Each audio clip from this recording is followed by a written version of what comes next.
साहेबांचं सरकार आलं तेव्हा डायरेक्ट बेनिफिट ट्रान्सफरचं पहिली योजना कोणी सुरू केली तर ते प्रधानमंत्री कैलासवासी मनमोहन सिंग साहेबांनी केली. त्याच्यानंतर अर्थातच ती भारतीय जनता पक्षाने यशस्वीपणे NDA सरकारने केली, हेही मी मान्य करते. पण ह्या पार्श्वभूमीवर जर डायरेक्ट बेनिफिट ट्रान्सफर जे डायरेक्ट पैसे जातात ते पुरुषांच्या अकाउंटमध्ये कसे गेले, मग बँक डिपार्टमेंट कसं हे केलं, हा प्रश्नाचं उत्तर द्यावं लागेल. डायरेक्ट बेनिफिट ट्रान्सफर 100% पैसे दुसऱ्यांनीच नेले ना. म्हणजे मग जर अकाउंट पुरुषाचं होतं मग महिलांचे पैसे पुरुषांच्या अकाउंटमध्ये गेलेच कसे. आणि तुम्हाला सांगते, जेव्हा लाडकी बहीण योजनेचे जे सांगतायत आधार कार्ड द्यावं लागतं, बँकचे डिटेल्स द्यावे लागतात, प्रूफ द्यावं लागतं, मग हे सगळं प्रूफ देताना मग हे चुकीच्या ठिकाणी गेलंच कसं, हा दुसरा. तिसरा मुद्दा, आपल्या सगळ्यांची मुलं फॉर्म भरतात शाळेचा, 0.1% मार्क नाही मिळालं तर तो फॉर्म रिजेक्ट होतो. विम्याचा योजना, शेतकरी विम्यासाठी फॉर्म भरतो तो रिजेक्ट होतो. स्कॉलरशिपसाठी मुलं फॉर्म भरतात तो रिजेक्ट होतो. मग लाडकी बहीण योजनेमध्ये पुरुषांनी आणि जे त्यांच्या सगळ्या रिक्वायरमेंटमध्ये बसत नाहीत असे पण फॉर्म मग त्या सिस्टीमनी रिजेक्ट कसे नाही केले. मग ही सिस्टम ही तंत्रज्ञान कुठलं काढलं, डिजिटल इंडिया होतं ना. मग डिजिटल इंडियाच्या तंत्रज्ञानामध्ये विम्यात शेतकऱ्याला रिजेक्शन होतं, महिलांना मुलांना ॲडमिशनमध्ये रिजेक्ट मुलं होतात. त्याच्यानंतर जेव्हा तुम्ही डॉक्टरकडे जाता, ती कुठली योजना महाराष्ट्र सरकारची, त्याच्यात आयुष्यमान, त्या आयुष्यमानमध्येही त्याच्यात लोक रिजेक्ट होतात. म्हणजे आरोग्याला रिजेक्ट, शिक्षणाला रिजेक्ट, त्याच्यानंतर विम्याला रिजेक्ट. मग लाडकी बहीण योजना इलेक्शनच्या बरोबर 3 महिने आधी कशी काय लाडकी बहीण योजनेने आत्ता जे रिजेक्ट केले त्यांना आधी रिजेक्ट केलं नाही. हे स्कॅम नाही तर काय. त्याच्यानंतर 3 महत्त्वाच्या स्कीम्स आहेत, शिक्षण, आरोग्य आणि महिलांच्या आधी स्कीम. या तिन्हीला कट आहे, ह्याचे नंबर्स माझ्याकडे आहेत, मी तुम्हाला देऊ शकते. म्हणजे आरोग्य, शिक्षण आणि महिलांच्याच बाकीच्या स्कीम, या सगळ्या स्कीमला कट दिला. आणि महाराष्ट्र सरकारने स्वतः कबूल केलं, जे तुमच्या सगळ्या चॅनल्सनी दाखवलं की हे लाडकी बहीण योजनेमुळे जो लोड आला त्याच्यामुळे आम्ही हे कट केले. ते मी म्हणत नाही आहे, सरकारची कबुली आहे. त्यानंतर शेतकरी, शिक्षक, कॉन्ट्रॅक्टर तिघांच्या आत्महत्या गेल्या काही महिन्यात झाल्या. मकरंद आबा पाटलांनी असेंब्लीमध्ये महाराष्ट्राच्या कबूल केलं की दर 3 तासाला जानेवारी, फेब्रुवारी आणि मार्च, म्हणजे फक्त 2025चं मी सांगते, जानेवारी, फेब्रुवारी आणि मार्च 3 महिन्यामध्ये 750 शेतकऱ्यांच्या आत्महत्या झाल्या 3 महिन्यात. म्हणजे हिशोब काढला तर दर 3 तासाला महाराष्ट्रात एक शेतकऱ्याची आत्महत्या होते. विचार करा तुम्ही. आणि कर्जमाफी करणार झाली नाही. आता या सगळ्या परिस्थितीत हा सगळा या लाडक्या बहीण योजनेचा लेखाजोखा, बहिणींना पैसे दिले, आनंद आहे, मी त्या स्कीमचं स्वागत करते. पण त्याच्यात जर भ्रष्टाचार होणार असेल, आणि तो छोटा मोठा नाही आहे, 4,800 कोटी रुपयाचं स्कॅम भ्रष्टाचार या स्कीममध्ये झाला. ह्या पहिल्या टप्प्यातला आहे. अजून किती नावं करतील, आता हे इलेक्शन आल्यावर आणि काय या स्कीमचं होईल याचं उत्तर माझ्याकडे नाही. पण महाराष्ट्राची आर्थिक परिस्थिती ही गंभीर आहे, हे मी एकटी म्हणत नाही आहे. राज्यातले अनेक मंत्र्यांच्या स्टेटमेंट्स तुमच्या सगळ्या मीडियामध्ये आलेले आहेत आणि सरकार कबूल करते आहे. Data speaks louder than words, म्हणजे डेटाच सांगतोय ना आपल्याला. त्याच्यामुळे मी विनंती करते महाराष्ट्र सरकारला की याच्यावर SIT बसवा. आणि मला प्रश्न पडतोय की ज्यांनी फॉर्म भरून कोणी घेतले आणि कसे घेतले, आणि हे 26 लाख फॉर्म पहिल्या टप्प्यात रिजेक्ट कसे नाही झाले. मग कुठलं सॉफ्टवेअर होतं, कुठली स्कीम होती, स्कीमचं हे सॉफ्टवेअरपासूनच घोटाळा आहे ना. हा काय छोटा मोठा घोटाळा नाही आहे. आणि हा घोटाळ्याचं उत्तर सरकारला द्यावं लागेल. हे पूर्ण सरकार त्याला जबाबदार आहे. आणि त्यांचंच म्हणणं आहे की हे सगळ्यात चांगलं चालणारं डिपार्टमेंट आहे. जर महाराष्ट्र सरकार म्हणतं आहे की त्यांचं महिलांचं डिपार्टमेंट हे सगळ्यात चांगलं चालतं आणि त्याच्यातच 4,800 कोटी रुपयाचा जर घोटाळा निघत असेल आणि चुकीच्या पद्धतीने ही कामं झाली असतील तर त्याला जबाबदार महाराष्ट्रात संपूर्ण सरकार आहे. आणि ह्याचं उत्तर महाराष्ट्राच्या माननीय मुख्यमंत्र्यांना द्यावंच लागेल.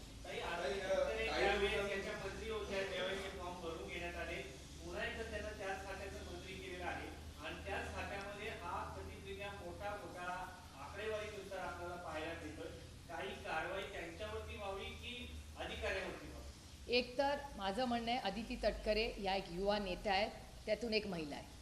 त्याच्यामुळे मी अदिती तटकरेवर कधीही काहीही आरोप प्रत्यारोप करणार नाहीत, कारण का मला माहिती आहे सरकार कसं चालतं. आणि तुम्हाला आठवत असेल की हे सरकारची जेव्हा स्कीम अनाऊन्स झाली तेव्हा सगळ्यात पुढाकार कोण करत होतं? त्यातले मंत्री, उपमुख्यमंत्री हे कार्यक्रम ड्राईव्ह करत होते. त्याच्यामुळे एक महिलेवर मी आरोप करणार नाही. मी त्या महिलेला त्याच्यासाठी जबाबदार ठरणार नाही. तो सरकारचा प्रोग्राम आहे, सरकारची इन्क्वायरी झाली पाहिजे आणि सरकारने त्याचं उत्तर दिलं पाहिजे. आता पुरुषांनी याची जबाबदारी घेतली पाहिजे, कारण का हा सरकारची जबाबदारी नाही आहे. बघा, तुम्हाला मोठं पद हवं असतं ना, किंवा लिडरशिप हवी असते ना, तेव्हा लिडरशिपनी अशा वेळीच आपल्या मंत्र्यांचं पारदर्शकपणे, आणि ती चूक आपल्याकडून झाली असेल तर आपल्या युवा मंत्र्यावर ढकलायचं नाही. त्याची जबाबदारी तिथल्या मोठ्या मंत्र्यांनी, जे प्रशासनात आहेत, ज्यांनी निर्णय घेतला त्या कॅबिनेटची त्याची जबाबदारी आहे. ह्याची जबाबदारी पूर्ण महाराष्ट्राच्या कॅबिनेटची आहे, कारण का हा घोटाळा त्या कॅबिनेटनी अप्रूव्ह केलेला आहे. तुम्ही उपमुख्यमंत्री सांगितलं तर मुख्यमंत्री नाही, पहिली मला असं वाटतं हा राज्यातला विषय आहे. राज्याने पहिलं आम्हाला व्हाईट पेपर, ऑडिट आणि इन्व्हेस्टिगेशन याची कमिटमेंट द्यावी आणि ते पारदर्शकपणे झालं पाहिजे. 4,800 कोटी रुपयाचा हा स्कॅम आहे.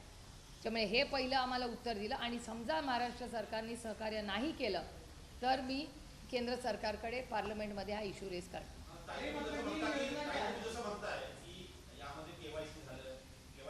सांगते ना,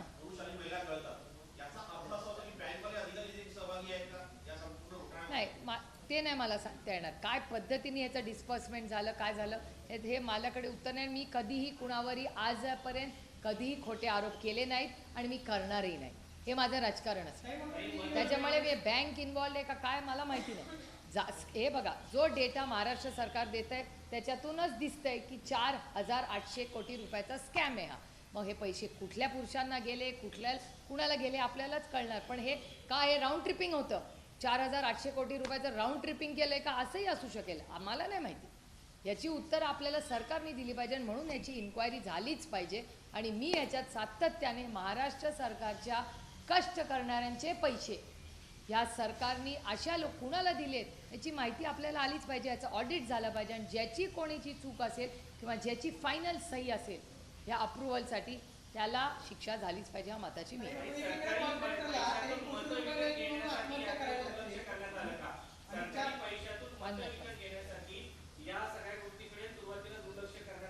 तुमच्या प्रश्नातच माझं उत्तर आहे. लोकसभेनंतरच ही स्कीम आली ना. यांना आधी लोकसभेच्या आधी बहिणी लाडक्या नव्हत्या, लोकसभेनंतर बहिणी लाडक्या झाल्या. आणि स्वतःच कबूल केलंय महाराष्ट्रातल्या अनेक मंत्र्यांनी तुमच्याच चॅनलवर की लाडक्या बहिणीमुळे आम्ही तरलो. हा व्हिडिओ तुमच्या चॅनलवर मी पाहिलाय. मला कसं कळणार जगात देशात काय चाललंय? तुम्ही दाखवता म्हणून आम्हाला कळतं ना. या इथे हा मंत्री हे बोलले, ते मंत्री ते बोलले. त्याच्यामुळे लाडक्या बहिणीच्या मतामुळे आम्ही तरलो हे मी म्हणत नाही आहे. आत्ताच्या महाराष्ट्र सरकारमधले मंत्री म्हणले, असे अनेक मंत्री म्हणलेत, एक नाही.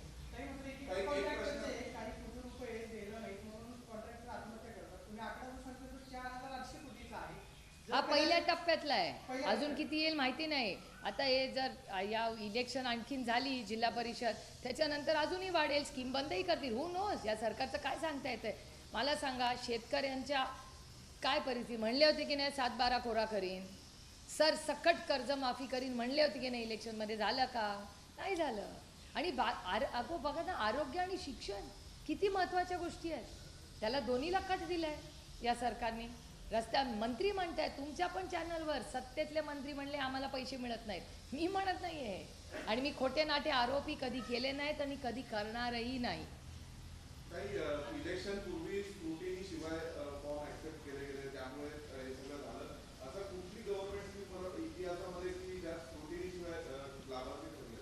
अरे स्क्रुटिनीच करून, म्हणून तर फॉर्म आहे ना. आणि त्या फॉर्ममध्ये लिहिलंय ना, आधार कार्ड द्या, तुमचं KYC द्या, सगळं आहे ना त्याच्यात. मग फॉर्म भरले कोणी? आणि 4 छोट्या मोठे नाही हो, 4,800 कोटी रुपयाचा घोटाळा आहे हा. हे नाही तर राऊंड ट्रिपिंग पण केलं असेल कोणी, फिरून कुठे गेले पैसे देवालाच ठाऊक, आपल्याला नाही माहिती. कारण का ते म्हणताय ते पुरुषांना दिले, ह्याला ह्याचं सगळ्याची इन्क्वायरी झाली पाहिजे. उपमुख्यमंत्री नाही, मी म्हणलं सगळं सगळं पूर्ण कॅबिनेट त्याला जबाबदार, सगळी कॅबिनेट जबाबदार, पूर्ण cabinet has to be accountable. Beneficiary सगळे आहेत ना, त्याचा लाभ तुम्ही सगळ्यांनी मिळून घेतला ना, मग जबाबदारी पण सगळ्यांनीच घ्यायला लागेल. एका महिलेला टार्गेट करू नका. मी अदिती तटकरे, एक युवा नेतृत्व आहे, ती एका टीममध्ये काम करते आणि मी आणि अदितीने कधी ना कधी एकत्र काम केलं. मला माहिती आहे ती एक कर्तृत्ववान मुलगी आहे. त्यामुळे मी अदिती तटकरेवर कधी आणि मी कुठल्याच महिलेवर असे आरोप करणार नाही, कारण का तो निर्णय सगळ्यांनी मिळून घेतलेला आहे, एकटीचा नाही आहे तो निर्णय. कृषी मंत्री म्हणतात ओसाडगावची पाटील की मला पैसे नाही द्यायला आणि इकडे मोठ्या प्रमाणात 4,800 कोटी रुपयाचा घोटाळा समोर येतो. हे बघा, एक तर माझी विनंती आहे, आज तुमच्याच चॅनलवर सांगितलं की आज उपमुख्यमंत्री आणि पुण्याचे पालकमंत्री मोठा निर्णय घेणार आहे. माझी त्यांना हात जोडून विनंती आहे की निर्णय घ्या. जो माणूस महाराष्ट्राच्या सरकारला भिकारी म्हणतो, शेतकऱ्यांना भिकारी म्हणतो, असा माणसांनी महाराष्ट्राच्या सरकारमध्ये असूच नाही. म्हणजे इतके दिवस माननीय मुख्यमंत्र्यांनी आणि दोन्ही उपमुख्यमंत्र्यांनी सहनच कसं केलं. हा अपमान तुमचा आणि माझा फक्त नाही आहे, हा महाराष्ट्राच्या सरकारचा अपमान आहे, हा महाराष्ट्रातल्या कष्ट करणाऱ्या शेतकऱ्यांचा अपमान आहे. भिकारी म्हणता तुम्ही त्यांना, आणि तुम्हाला त्यांना कदाचित हे सोपं वाटत असेल, पण तुम्हाला माहिती आहे की कैलासवासी यशवंतराव चव्हाणांनी जेव्हा या महाराष्ट्राचा मंगल कलश आणला, हुतात्म्यांनी एवढं मोठं त्यांचं प्राण बलिदान दिलं, एवढा मोठा त्याग केल्यावर महाराष्ट्र स्थापन झाला, आणि त्या महाराष्ट्राच्या स्वाभिमानी मराठी माणसाला हे भिकारी म्हणतात. कोण समजतात स्वतःला? मंत्री आहात म्हणून काही बोलाल? त्यांचा राजीनामा झालाच पाहिजे. आणि पहिली नाही आहे, इज अ फ्रिक्वेंट, सातत्याने माणूस चुका कसं करतं. पहिली चूक दुसरी चूक मी समजू शकते. अजितदादांनी तंबी दिली तरी तिसरी चौथी पाचवी चूक होते. चूक ही पहिल्यांदा दुसऱ्यांदा माफ होऊ शकते, एकदाच खरं माफ होऊ शकते, दुसऱ्यांदा तिसऱ्यांदा तो चॉईस असतो आपला. आणि अजितदादांनी वारंवार सांगूनही माणिकराव कोकाटे चुका करतात. त्याचा अर्थ काय काढायचा आम्ही? की महाराष्ट्राचा अपमान केला आणि तुम्ही मंत्री झाले राज्याचे? नाही चलेगा ये सब. सगळ्यांना उत्तर देते, सगळ्यांना. अरे बस सरकार काय करत होतं? सरकारी महिलांनी फॉर्म समजा भरले, यांनी घेतलेत कसे? रिजेक्ट व्हायला पाहिजे होता ना फॉर्म. माझा प्रश्न असा आहे की तुम्ही काहीतरी करेक्ट, म्हणजे फॉर्म, आता मी जर फॉर्म भरला कशासाठी, तुम्ही फॉर्म बघून भरा ना कुठलाही, 1 सेकंडमध्ये रिजेक्ट होतो फॉर्म. विम्याचा फॉर्म होतं की नाही शेतकऱ्याचा रिजेक्ट, ॲडमिशनचे होतात की नाही रिजेक्ट, आणि त्या का IIT IIMला कधी चालतं का वशिला कुणाचा? तीच सिस्टम आहे ना. डिजिटल इंडिया एवढं मोठं AI आहे. आता इथे मी बोलते तुमच्याशी, संपूर्ण महाराष्ट्रातला प्रत्येक चॅनल लाईव्ह दाखवते. एवढं तंत्रज्ञान पुढे आलं आहे. आता एवढं तंत्रज्ञान असताना, एवढं पारदर्शक कारभार असताना 4,800 कोटी रुपयाचा एवढा मोठा घोटाळा, आणि तो पण बहिणींच्या नावाने. अहो, त्या पवित्र नात्याचा तरी काहीतरी मान ठेवावं. ही दुर्दैवी आणि खूप म्हणजे अस्वस्थ करणार आहे. काही दिवसांपूर्वी कॅगचा रिपोर्ट आला. कॅगच्या रिपोर्टमध्ये पण म्हटलं गेलं एक्साईज डिपार्टमेंटने जवळपास 120 कोटीचा लायसन्स रिन्युअलचा महसूल बुडवला. IRBला चुकीच्या पद्धतीने 70 कोटी माफ करण्यात आले. तर त्यामध्ये खूप टाचरे ओढण्यात आले. नाही, CAGचे रिपोर्ट हे सिरियसली घेतलेच पाहिजेत. जे रिपोर्ट येतात त्याची माहिती आणि फॉलोअप मी स्वतः घेते, कुठलंही डिपार्टमेंट असू दे. म्हणजे एक्साईजचा मी माझा अनुभव सांगते. हिंजवडीला, म्हणजे माझाच लोकसभा मतदारसंघ आहे, तिथे शाळेच्या समोर, बरोबर शाळेच्या समोर बार आहे. मी कलेक्टरांना सांगितलं आहे की जर तुम्ही ही सगळी जी दुकानं अशी आहेत दारूची, जी शाळांच्या समोर आहे, हे बघा, देश नियम कायद्याने चालतो, ना तुमच्या मनाने ना माझ्या मनाने, तो नियम कायद्याने चालतो. जर सुप्रीम कोर्टाचा आणि राज्याचा आणि देशाचा निर्णय की शाळेच्या समोर आजूबाजूला जवळ दारूचं आणि सिगरेटचं दुकान असता कामा नये, तर नाही. तुम्हाला चालेल का तुमच्या मुलांच्या शाळेच्या समोर बार चाललेला? नाही चालणार ना. मग त्या शाळेने का ते सहन करावं? कुठलीही शाळा असू दे आणि कुणाचीही असू दे, हे नाही चालेल. मराठी संपूया आणि मग इंग्रजी घेऊया.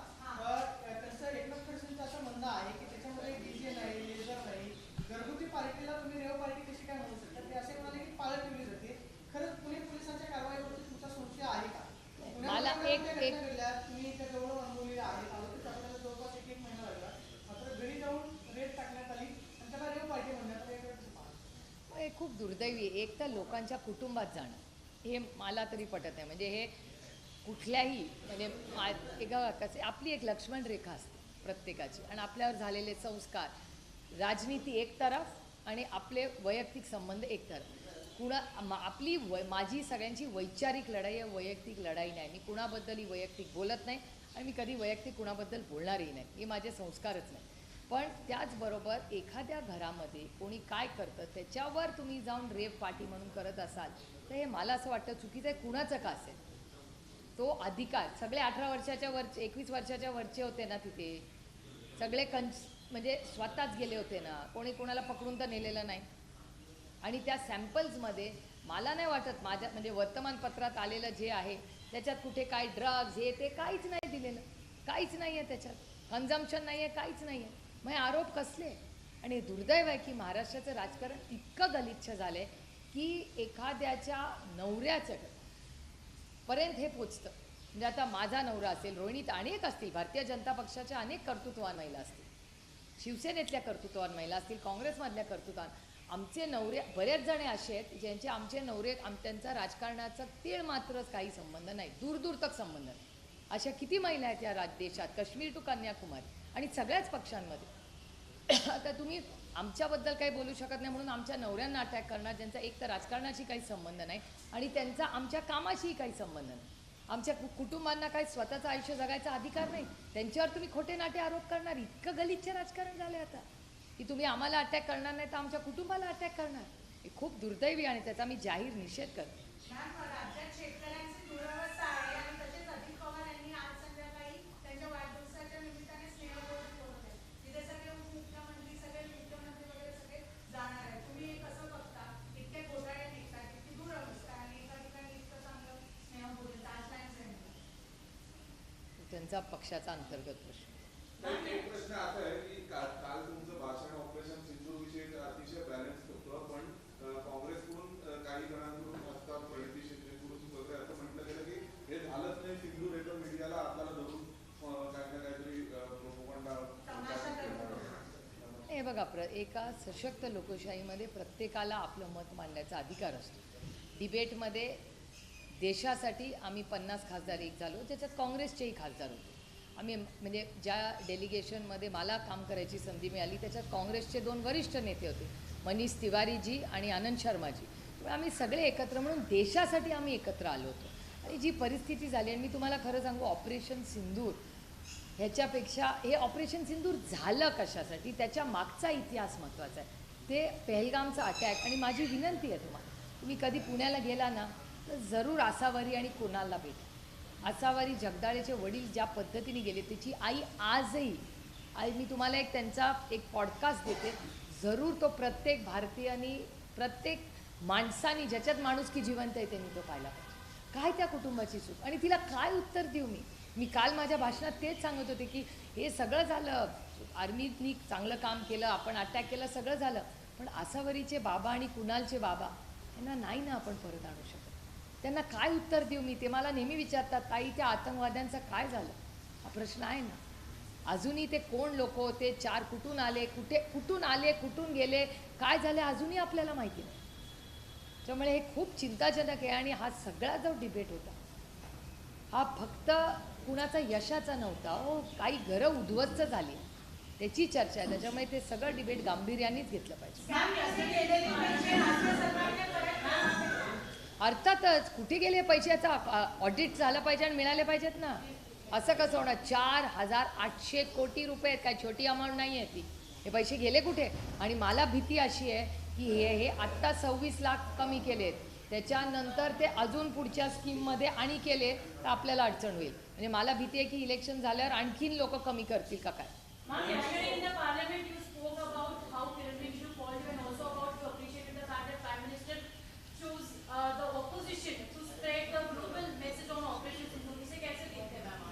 हम सब ने कहा देश पहला, देश के बाद राज्य, राज्य के बाद पार्टी, पार्टी के बाद फैमिली.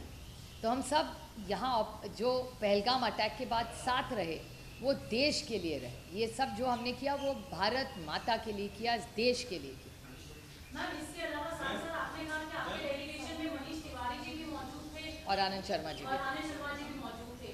उन्होंने भी अपने कई सारे अनुभव वहाँ पर आपके साथ महसूस किए होंगे कि कैसे ग्लोबल स्टेज पर रिकॉग्निशन आपने इंडिया को दिलवाई. साथ ही साथ उनका आज ये कहना है कि कहीं ना कहीं जब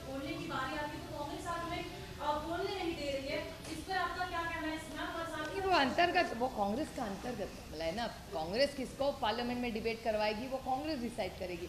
हमारे पार्टी का हम डिसाइड करें, कांग्रेस का कांग्रेस ने, वो नहीं पता मुझे, वो कांग्रेस का अंतर्गत मामला है। ठीक है मैम, कांग्रेस का अंतर्गत 2-3 सवाल खड़े हुए थे। ऑपरेशन सिंदूर की चर्चा लोकसभा में चल रही है, राज्यसभा में यहाँ से शुरू होगी। एक कि ट्रंप ने और अमेरिका ने मध्यस्थता की, विदेश मंत्री हो या रक्षा मंत्री हो, उन्होंने साफ साफ कह दिया कि कोई मध्यस्थता नहीं हुई।